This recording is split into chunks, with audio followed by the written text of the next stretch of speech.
Hello and welcome everybody to this evening's event. We will be discussing Matilde Rosina's book on the criminalization of irregular migration in Europe. This is an event hosted by the European Institute. My name is Eiko Thielemann. I'm an associate professor in political science and public policy. I'm also the director of the MSc in international migration and public policy here at LSE. I'm delighted to be chairing this event today and delighted to welcome our speakers, Matilde Rosina and Natascha Zaun. And before I go into the issues around criminalization and invite our speakers to come in, I wanted to just announce a few housekeeping rules. For those Twitter users in the audience, the hashtag for today's event is hashtag LSE Migration. The event is being recorded and is planned to be made available as a podcast, subject to no technical difficulties. Today's event will consist of a presentation from our book author, Matilde, and our discussant, Natascha Zaun. We will then have some time for Q&As, and I invite you to submit your questions that you might have or any comments in the Q&A function of your screen. I will then try and pose as many questions as I can to our speakers. If you would, it would be helpful if you could state your name and affiliation as you pose your questions.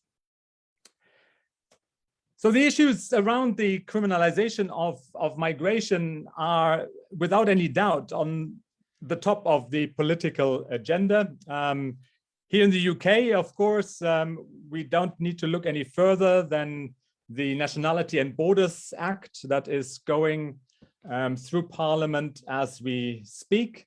Obviously, an important part of the bill is basically the government's intention to create two different routes for asylum seekers, a regular and an irregular group, basically making the majority of asylum seekers here in the UK potentially subject to criminal proceedings.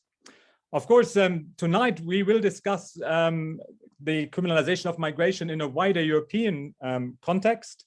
Let me just introduce our two speakers. Dr. Matilde Rosina is an LSE Fellow in International Migration here at the European Institute. Her research focuses on the political economy of international migration. And our discussant is Dr. Natascha Zaun, Assistant Professor in Migration Studies, also here at the European Institute. And I'm now delighted to hand over to Matilde to begin her presentation. Matilde, the floor is yours.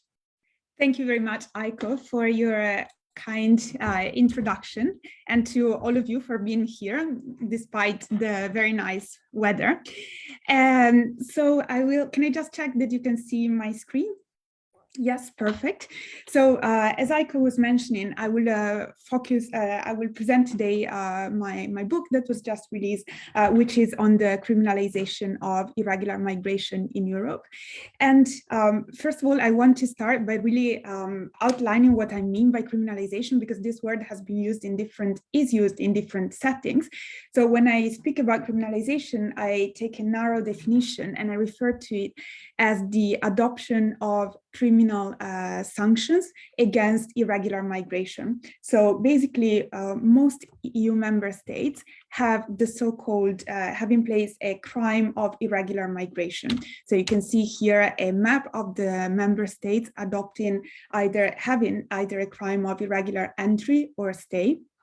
And what this means is that people who enter irregularly or stay in a country without the valid documents or necessary documents can be subject to criminal sanctions, such as fines or even imprisonment.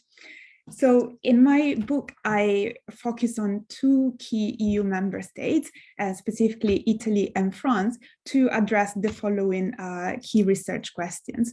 So the core question is really to what extent criminalization can succeed in deterring migration to the two states, to Italy and France, but also very importantly, what are the consequences of criminalizing irregular entry and stay and who benefits from them.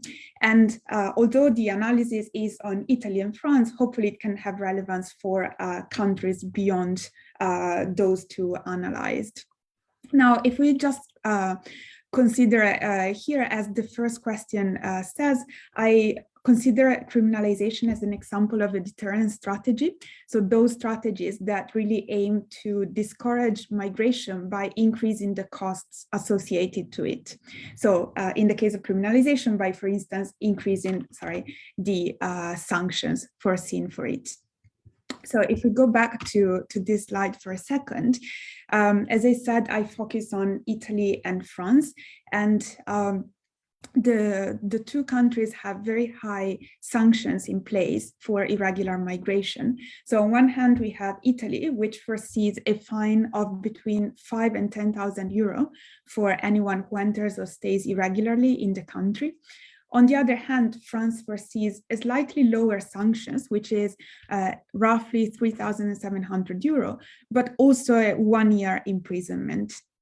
So we see different kinds of sanctions, but in both countries quite severe.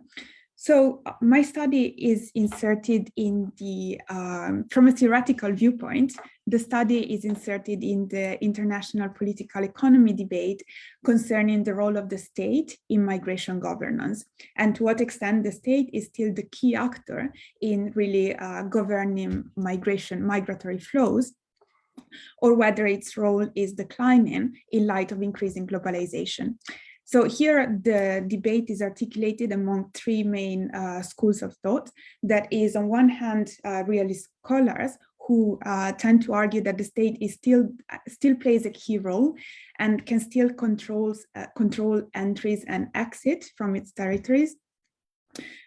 This view, however, is contested by the other two schools of thought. So on one hand, we have liberal internationalists who actually view legal and institutional factors, like, for instance, courts or supranational institutions, as limiting the capacity of the state to control migration. So they act as a mediator against restrictive measures in a way. And on the other hand, we have transnationalist authors who actually view migration as a structural phenomenon and therefore largely beyond states' control. So I aim to add to these discussions by focusing on criminalization and deterrence, as I mentioned earlier. And specifically, I do so by bringing in some evidence by another field, that is criminology. The reason being that these theories and this literature has vastly expanded or vastly studied the way in which criminalization and deterrence work. And what they find is that in order for deterrence to be successful, actually, there are a number of parameters that need to be met. Specifically, these include the certainty and, to a lesser extent, the severity of the sanctions, but also how these are perceived by potential rule breakers. And finally, they consider the role of social costs. So in other words, the potential stigmatization of rule breakers or of migrants in our case, as a consequence of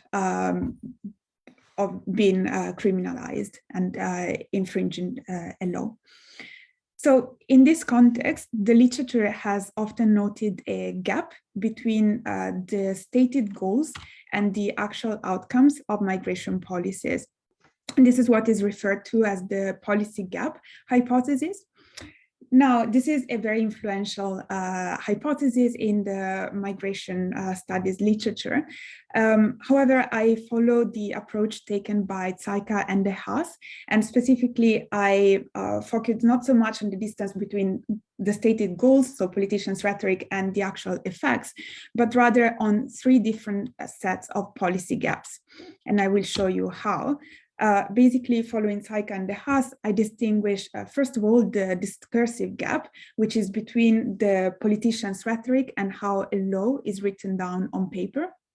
So there could be a divergence there already. The second gap is the implementation gap, which could be between how the law is written down on paper and then how it is implemented. And finally, efficacy gaps actually look for or examine the actual effects of measures, also in relation to external factors after the implementation of a certain policy. So I arranged the organization of the empirical part for this presentation and in the book, following this threefold structure, building on discursive, implementation, and efficacy gaps. Now, before going into some of the findings of my research, I want to briefly mention the methods and sources that I use. And what I do is I carry out a policy evaluation of criminalization in the two member states, in Italy and France. And specifically, I assess a range of criteria which are derived from EU ex post policy evaluations. And these include the efficacy of the measure, so the extent to which it actually reached its stated goals, but also the efficiency. So in terms of the whether it was effective from a cost perspective, whether it was coherent in terms of national and supranational legislation, and whether it was sustainable in the long term. And finally, the last parameter is that of utility in terms of different actors and how they might benefit from the measure itself. So in this presentation, I will focus mainly on the first parameter, but in the book, I expand on the other ones as well. So in terms of the sources that I use, I did over 50 interviews with key stakeholders, and these included both politicians as well as local actors like police officers, judges, magistrates, and NGOs. And I conducted over 100 questionnaires with migrants in Italy and in France. And I also looked at, or I also examined data sets, official data sets concerning migration and the crime of migration, some of which were not previously released or made public. And I triangulate all this information together with secondary literature, as well as information from court rulings, national legislation, and further documents.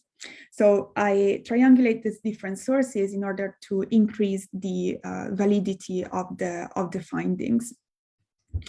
So what are the findings of my research? I will start from the discursive gaps. And here, I think it's very interesting because what I find is that the case is quite different in France and in Italy. So on one hand, in France, we see that the discursive gaps seem to have been quite limited in the sense that the crime of irregular migration, both the interviews and existing literature suggest that this was never very much politicized. It was never a taboo in France. But at the same time, the criminalization of migration actually, as we saw, includes both a fine and imprisonment. So we can characterize it as being rather severe. So in light of this leads me to argue that the gap seems rather limited. Now, this is not the case in Italy, where instead we see quite a substantial discursive gap. And indeed, criminalization had a very high salience in political debates. Criminalization in Italy was adopted in 2009. And it had been long advocated by the far right, and it was very much politicized. And indeed, when the norm was presented in 2008, it foresaw imprisonment as well. In the end, however, when it was written down and ratified, imprisonment was left aside and it only foresaw a fine. So we can already see here, in a way, a watering down of the measure and a discursive gap between the rhetoric and the policy as written down on paper.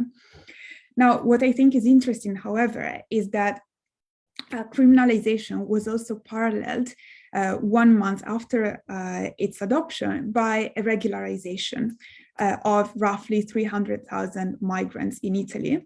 And not only that, but it was also paralleled by a decrease in the number of controls on irregular work. So this was done intentionally by the Italian government in order to reduce the burden on local firms following the financial crisis. So what emerges here is a substantial gap, discursive gap, and I argue that this can be understood as a case of deliberate malintegration in which basically the government was aiming to simultaneously pursuing different interests or different goals, and specifically on one hand trying to increase the perception of security, while on the other hand, however, avoid damaging those sectors of the economy that actually vastly rely on irregular foreign work. So we see a key role of politics in watering down the norm in the Italian case, which was not necessarily the case in France. Now, when we move on to the next gap, that is the implementation gap, actually the findings here are more similar for the two cases. And indeed, the implementation gap was substantial for both Italy and France. And what we see, for instance, starting with France, is that there was a widespread use of criminal custody, which is the first step of the criminal process. However, then there were very, very limited numbers of condemnations. So if we look at the picture here, at the image here, the solid yellow line is the number of registered infractions in France. And we can see that between 2006 and 2012, it was over 100,000 per year. Registered crimes or infractions, whereas condemnations were actually are down here. It's the yellow dotted line, and it was on average below 3,000 per year in the same period, so much lower. Now, what I wish to highlight in the case of France is the role played by courts, and here it is specifically the role played by the French Supreme Court, but also by the European Court of Justice, because they played a key role in leading to the repeal of part of the norm, so the decriminalization of irregular stay, whereas irregular entry is still a crime in the country. So they played a key role there. Now, in the case of Italy, on the other hand, what we see is that implementation was still very limited, but this was due to not so much national, supranational courts, but rather the role of local actors.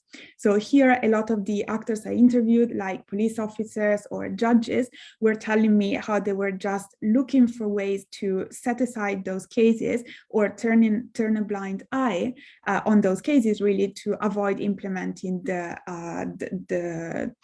procedures that they were supposed to implement. So this, we really see that was very much at the local level. And abstracting a little bit, however, we can see that both in the Italian and the French case, courts played a key role in limiting the implementation of criminalization. What this also tells us is that if you remember, I mentioned that certainty is a key parameter for deterrence to work. And so this was lacking both in the French and the Italian case. So what were the implications of this for the actual effects of the measure? When I turn to efficacy gaps, I find that criminalization emerged as ineffective both in Italy and in France. And first of all, so criminalization had two main goals, which was in both countries, which was first to decrease irregular migration, and second to increase expulsions or returns. It failed on both accounts. So concerning irregular migration, with migration being criminalized, in Italy, landing still peaked at over 180,000 in 2016. We see the orange dotted area here. And France was consistently among the top 5 EU member states in terms of irregularly staying migrants between 2008 and 2018. So this, you can see the solid blue columns referring to regular stays in France. As far as returns are concerned, this didn't increase substantially either. And indeed, the proportion of condemnations that resulted in an actual expulsion was very low. This was about 3% in France between 2012 and 2016, and about 0.3% in Italy. So we are talking about very low proportions. Now, what I think is interesting is that criminalization was not only ineffective, but also counterproductive. And it was counterproductive in a number of ways. First of all, in Italy, it contributed to lengthening the parallel investigations against smugglers, which became longer as a result of migrants being investigated for the crime of irregular entry or stay. But it also by affecting migrants' criminal records, it made it harder for them to find a job in the regular economy, therefore increasing their marginalization. Now, why was criminalization ineffective? I think there are a number of reasons for this, but I will focus here on a couple. And if we take the micro level perspective, so if we relate this back to the criminological aspects that I was discussing earlier, well, first of all, we see that certainty was low. We saw that implementation was scarce, but also there is very little evidence that fines were ever paid back. I also find that possibly there was a scarcity of information by migrants themselves. And indeed, among the migrants that I interviewed, only 2% knew of criminalization in Italy, and none did in France. And finally, what I think is interesting is that some of the interviews revealed that being detained in Europe may not be seen as something that is, being detained in Europe is increasingly seen as normal. So in this way, it does not bear the stigma and the stigmatization that we saw criminological studies actually see as key for deterrence to succeed. Now, if we take a more macro level perspective, what we can argue is that the lack of effectiveness of criminalization actually can be understood as a result of the norm actually playing a marginal role when compared to the structural drivers of migration. And in particular, it neglects by only introducing the negative incentives, so the fines or imprisonment, it neglects the structural factors really at the origins of migration. And as an example, in the questionnaires, I asked the question on whether knowing the sanctions of irregular migration would make the respondent want to migrate in another way.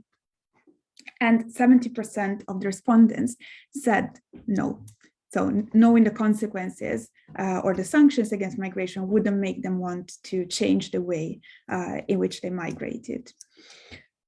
Now, to wrap up, what I argue is that criminalization as a case of deterrence was not effective either in Italy or France in reducing migration or increasing expulsions or returns. Instead, it was counterproductive. However, it had a very strong symbolic and political dimension, which made it extremely hard to repeal. And indeed, in France, even though we had the repeal of part of the norm, actually this was paralleled by an increasing criminalization of other acts related to migration. And in Italy, despite widespread contestation of the norm is still in place. And even center-left governments haven't been able to change it or have not changed it. So this symbolic and political dimensions have made it very hard to repeal the norm, thus contributed to what we could see as vicious cycles of irregularity stemming from greater marginalization and insecurity. Thank you. Thank you, Matilde.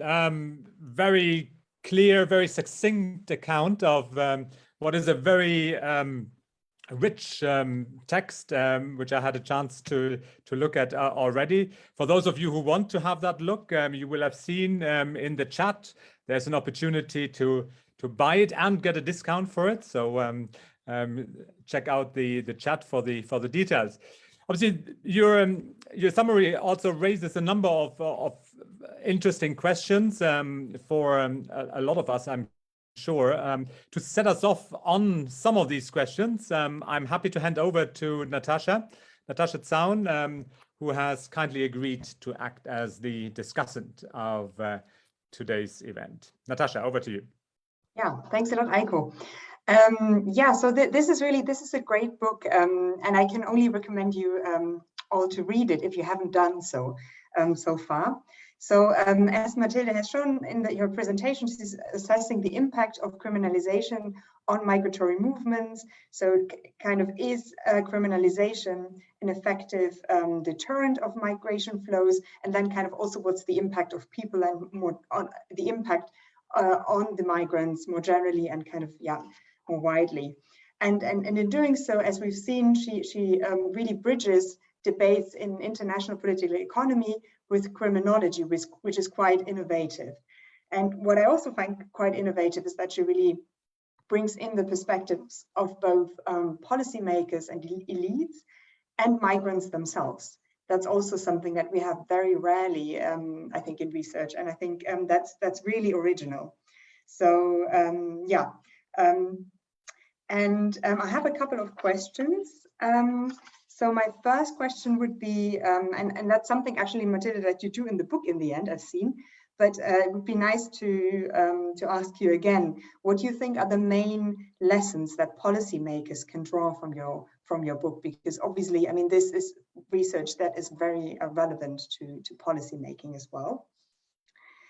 And then my second question, where I try to push you a little bit, is, of course, I mean, this is the big question, right? Like, what is it relates to the question of what is the impact more generally of policy on migration and migratory movements? And of course, it's also really hard to assess because there's so many factors that can influence a migratory movement, like, for example, the situation in the sending countries and so on. So how are you ensuring that you're really kind of measuring what you're measuring and that really kind of what you assess, yeah, so how can you be sure that it's really not the policies affecting this and it's other things, so and kind of decreasing migration? Yeah, maybe kind of relatedly, could you also say a little bit about the representativeness of your survey, like the sample of the immigrants that you're talking to? Yeah, then another question that I would be curious to learn about, like what is the finding that you yourself found most surprising when doing the research? Yeah, and then next, which is also, I think, something that you do address in the book, is so if these policies are really not effective at all, why do policymakers stick to them?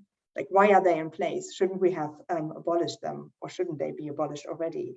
And I mean, there are some countries that, what you showed, like in your graph, right, that don't have criminalization in place. So what are their arguments to not have them? Also, for example, I mean, and you show there's a lot of variants in Europe. And like with regards to your two cases, do you have a hunch why France and Italy have such a different approach? Why, yeah, why they address this so differently?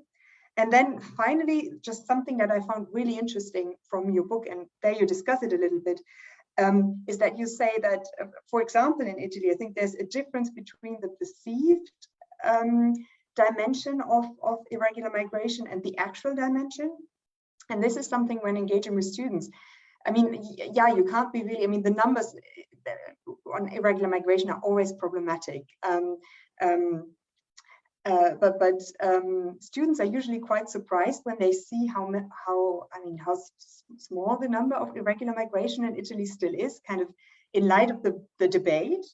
And also now, I think you showed that there were, in the presentation, there were 200,000 landings in 2016, which, I mean, it's perhaps a lot, but it's not like what we expect the dimension to be, like from the political discourse.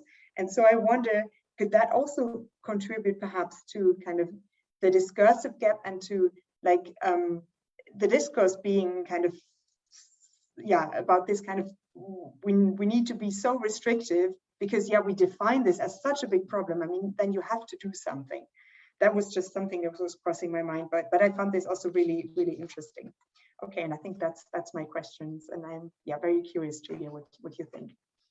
Thanks, Natascha. That gives us plenty to kick off with, and I think Matilde, you mentioned in the book that there are 2 countries in Europe that have not gone down the route of criminalization, and I wonder whether you can out those and maybe reflect on why they are different to the rest of the bunch. Over to you, Matilde. Thank you. Thank you. Thanks, Eiko, and thanks, Natascha, for well, your kind comments and for the many questions. Some excellent questions. I hope I can do justice to them all. Maybe I can start from the last of the questions to link it to the first one a little bit, because you were mentioning misinformation, and I think it's a key issue, one of which I think is also a key aspect that we need to consider when analyzing or proposing policy solutions or policy lessons, in a way, to consider that we have this huge gap between public perceptions and the actual numbers of migration.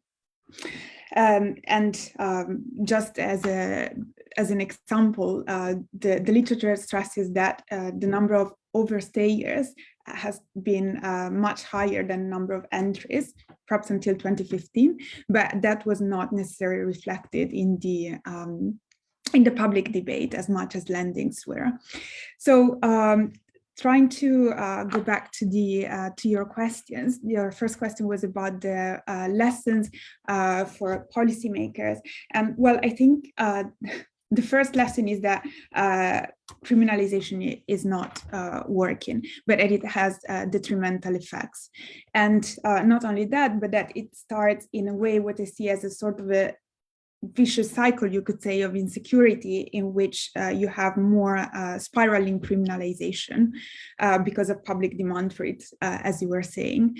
However, what I think is important to consider is that even perhaps beyond criminalization, measures of deterrence might also have an impact, if not in reducing migration, in shifting migratory flows more towards other routes, or more underground through substitution effects. So I think that's something that we need to consider when assessing the impact of policies. And this might detract from the how successful a policy could be. And I think that in order to avoid the drawbacks that I highlight concerning criminalization, a way forward would include opening more legal pathways, both for economic and non-economic migration. So both for humanitarian corridors for refugees, but also increasing quotas for economic migration. Now, in this context, I think you raised an excellent point concerning how to measure causality. And this is something I struggled with a little bit as well, and that I consider in the book, because, as you say, it's not necessarily easy to identify the direct relationship. So I think an additional aspect is that with irregular migration, the figures are never completely accurate by definition as well. So in order to reduce any possible biases and to validate the findings, what I do is to really rely on a very broad range of sources and triangulate the different sources. So I started from the figures concerning migration and changes compared to changes in migration law. But then I triangulated this with the surveys that I did with, or the questionnaires that I did with the migrants, as well as the interviews that I did with the stakeholders, so to bring in the different perspectives. And I think it's the survey is not representative. It was only about 100 migrants that I interviewed, but still I think it's very interesting because it brings in their own viewpoint into this broader framework. And as I said, 70% of them, of those who answered, actually stated that it wouldn't really have had any impact knowing the different sanctions. And the second let's say, measure that I take in order to reduce any possible biases is to look at a range of criteria to assess effectiveness, the 5 criteria that I mentioned in the presentation based on EU evaluation projects. Moving on, your next question was about what I found most surprising. And I have to say, well, there were a couple of things that I found surprising. Maybe I can spell out 2 in particular. And the first one was that there was a significant difference between the interviews that I carried out in Italy and in France in terms of the approach, interviews with local actors like police officers or judges in terms of the approach. So in Italy, they tended to have a much more humane approach in a way, as opposed to those in France, which tended to see migration more as a security issue. So this might be related to the closer contact, really, to the migrants themselves, but it's something that I wasn't expecting and that I found interesting. And the second aspect concerns the migrants themselves and the way they get information, because out of the surveys, what emerged was that only 12% of them got information about migration from the internet. And this, I guess, is consistent with the literature stressing the role of networks. And that's what I argue, but I still expected that the internet would play somewhat of a greater role. So these are 2 of the findings from the empirical research that I carried out that I think were interesting or surprising for me. Now, if I can move on to your next question, it was about why, basically, even though these measures have been shown to be ineffective, why do we still have them? And well, I think I would very much relate this to the discursive dimension of criminalization. And in a way, we can see it as addressing 2 different audiences. On one hand, migrants, on the other hand, the domestic public. Now, in the case of criminalization, the domestic public took precedence, took priority for the politicians, and they were unable to repeal the law, basically. This was, it's interesting because in Italy, actually, there was a survey carried out among the voters of the 5-Star Movement, which is a populist party, and they actually turned out to be in favor of removing the crime of irregular migration. So perhaps the people were ready to accept that, but the politicians weren't. So if I now move on, yes, and you asked me about the 2 countries that do not adopt criminalization, so that's Portugal and Malta. And it's the only 2 countries. All the other countries actually do have criminalization in place, either of entry or stay, or both. And here in the UK, as Eiko mentioned, they are proposing to increase the sanctions, actually. So it's on the rise, I would argue. And just on the final question, why was it different in Italy and France? So perhaps this could be related to the different migration systems in the 2 countries. So the literature has often noted a very significant policy gap, especially in Southern European countries, where migration policies are said to be very strict, but then the enforcement is much, much laxer in a way, as compared to more Northern European countries. And this could also be related to the greater role of the underground economy in Italy as opposed to in France. So I hope I have answered all of your questions. Perfect. Thanks, Matilde, for that first round. Let me perhaps just pick up on what you said about I guess possible alternatives. We had a question from Waltraud Schelkle, who asks, who's here at the European Institute, who asks, how could governments decriminalize if they listen to your research findings? Has any government of a rich democracy ever tried?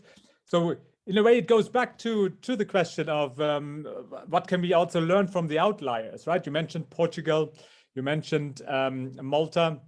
Obviously, you talked a little bit in your presentation about the creation of legal entry routes, but I wonder whether you could perhaps expand a little bit on that idea of alternatives. What could be done differently if one didn't want to go down the route of criminalization? Thank you. That's a very good question. So I think well, first of all, in terms of how could they decriminalize, very specifically by removing the crime of irregular migration, right? So making it not a crime, so not addressed by criminal sanctions. Now, in this context, France has, I wouldn't say tried, but in a way they have some experience with decriminalization insofar as in 2012 they decriminalized irregular stay.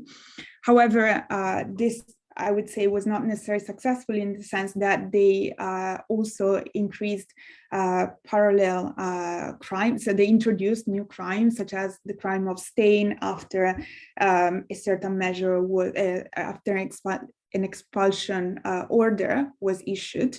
So ultimately, criminalization was still very much in place. But I think that if decriminalization, if legal pathways were opened or increased, this would very much reduce the irregular side of migration. So it would increase the legal movements and reduce the need for the reliance of smuggling, for instance, to enter or to stay, and on the underground economy. So in that sense, yes, I think that I would argue that, and in a way there are arguments concerning also the need of European economies, the reliance of European economies on migrants. For instance, this emerged as very evident during the COVID pandemic, when there were, for instance, employers flying in migrants because of the need for them. So if this was regularized, it would give a chance also to receiving societies to know, to have better control and to reduce the irregular side, not only associated to migration, but also to the underground economy that then involves them once they are there. Thanks, Matilde. I've got a follow-up from Waltraud, which clarifies that she was particularly interested in kind of the political dimension and the entrapment aspect. And if I could link this also with, you mentioned just the COVID context, and we have a question from Kosha, a future LSE student, who asks about what obligations states more generally have towards irregular migrants, in particular when it comes, for example, to the vaccination of irregular migrants in the context of the ongoing pandemic. So maybe you can take that as the next question to address. Thank you.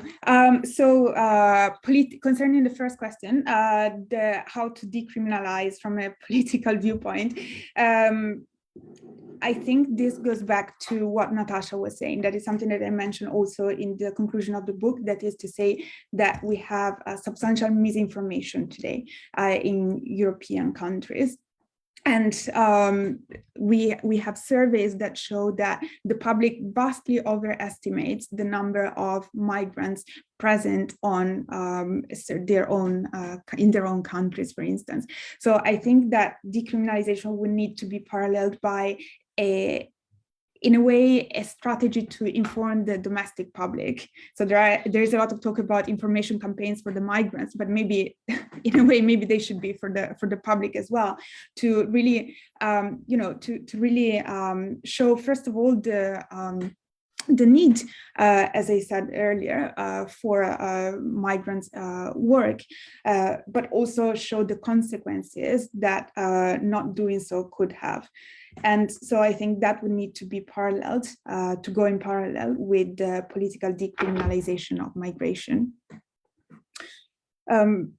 Yes, and concerning the COVID case, in terms of COVID, well, what we saw with Italy was that during the COVID pandemic, they launched a regularization scheme.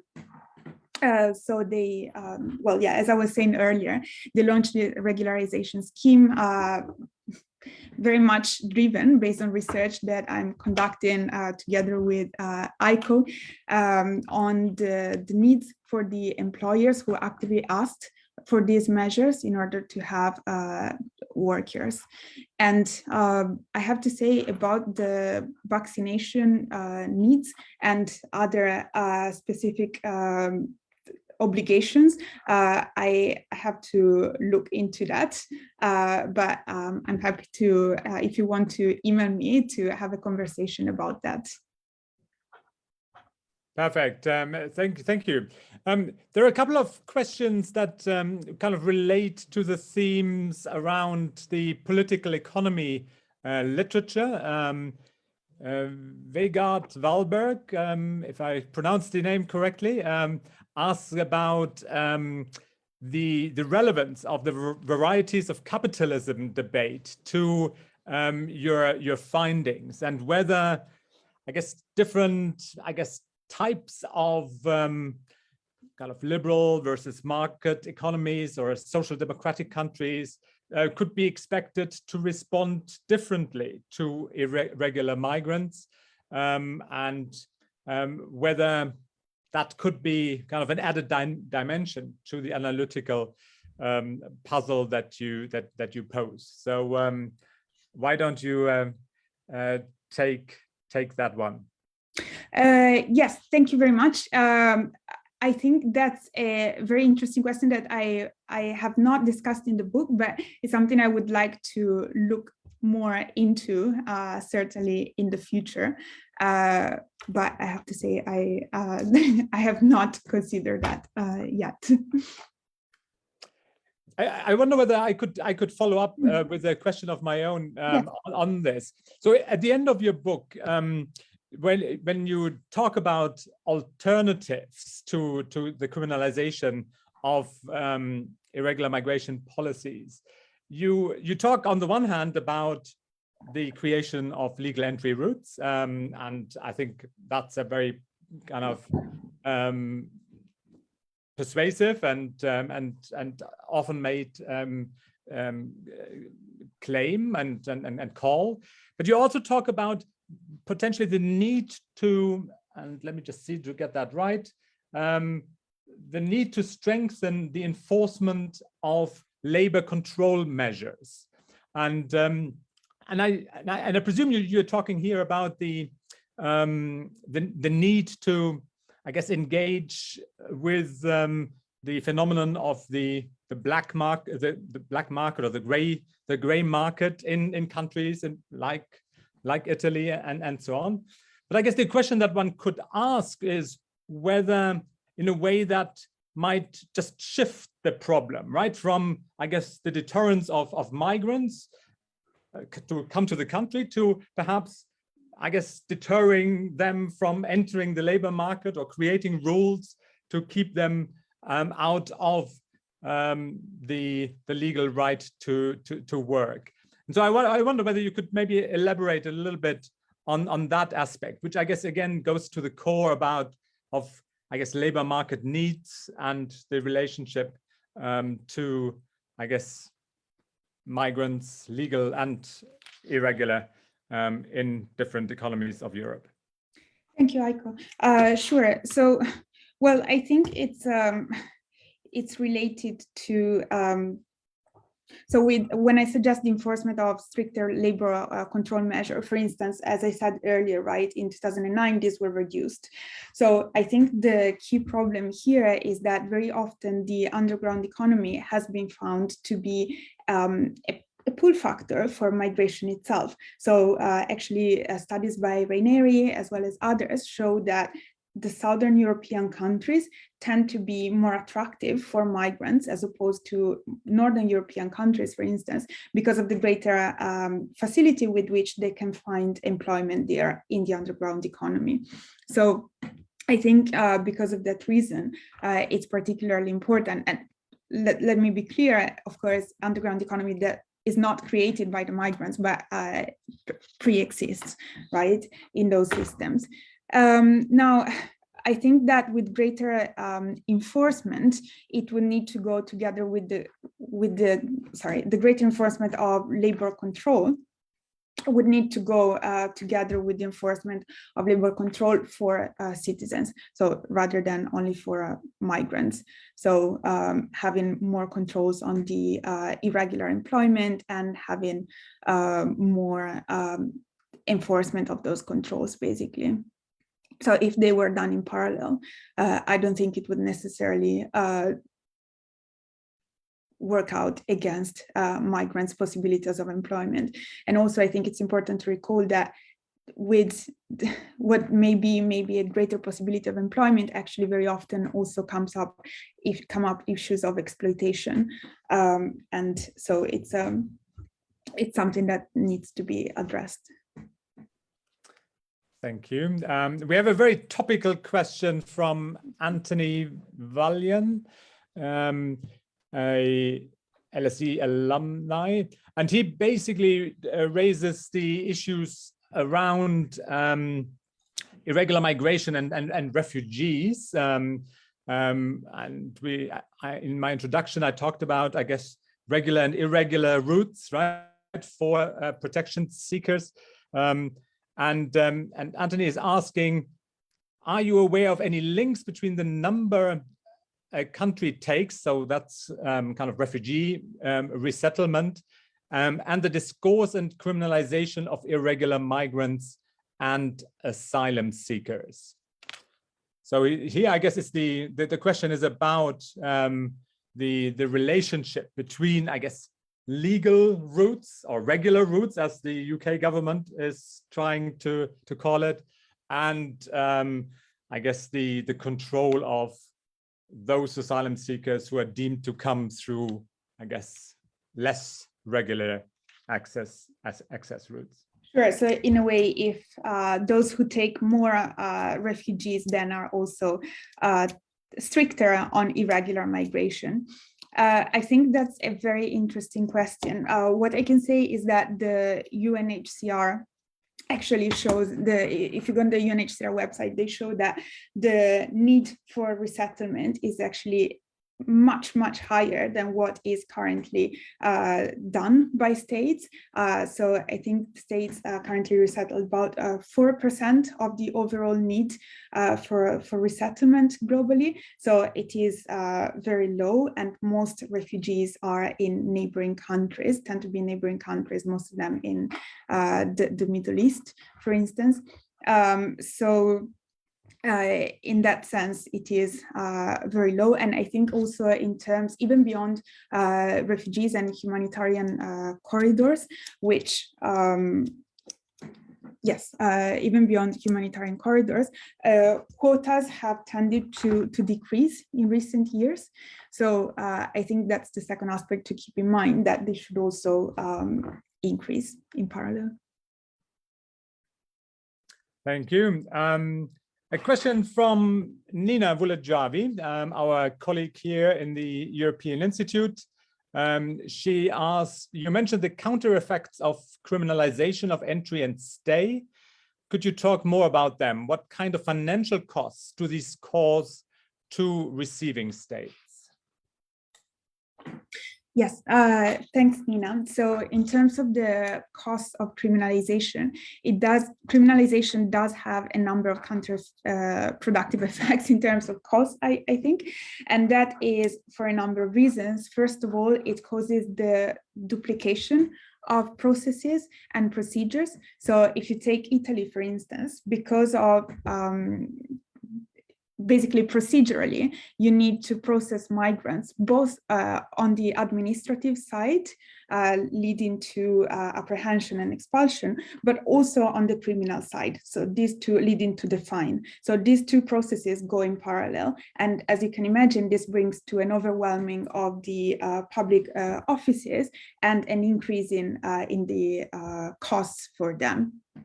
So that's also part of the reason why many of them try to just set aside those cases, as I said. In the case of France, here the cost would be even higher actually, because what the law foresees is that you have imprisonment for 1 year, and then at the end of imprisonment you have expulsion. So you would need to sum those two costs basically, and imprisonment is about €100 per day, more or less, and expulsions tend to be very costly. So even from a cost effectiveness perspective, it is not really a rational choice, I would say.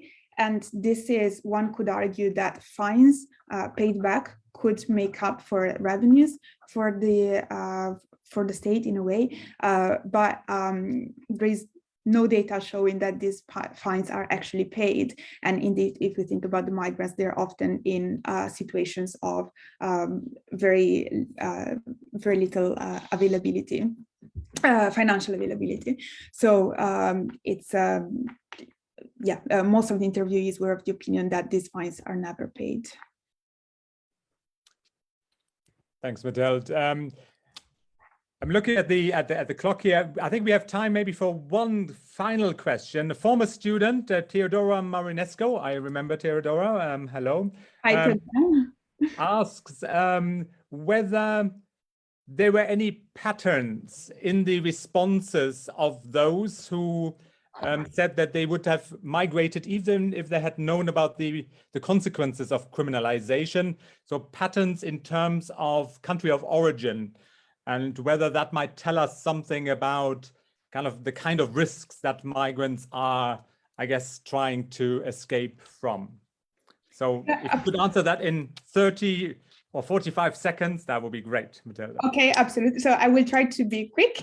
Indeed, a lot of the interviewees were of the opinion that the effectiveness of deterrence might to a certain extent depend on the countries of origin and the situation in which migrants found themselves.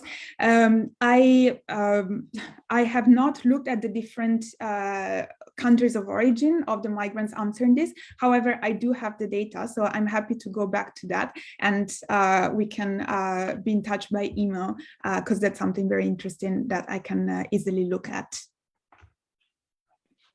Thank you very much, Matilde. Thank you, Natascha, for your role as discussant, and thank you for everybody who attended here and asked questions and contributed to this event. You will have seen the details for how you can get hold of Matilde's book, which I warmly recommend.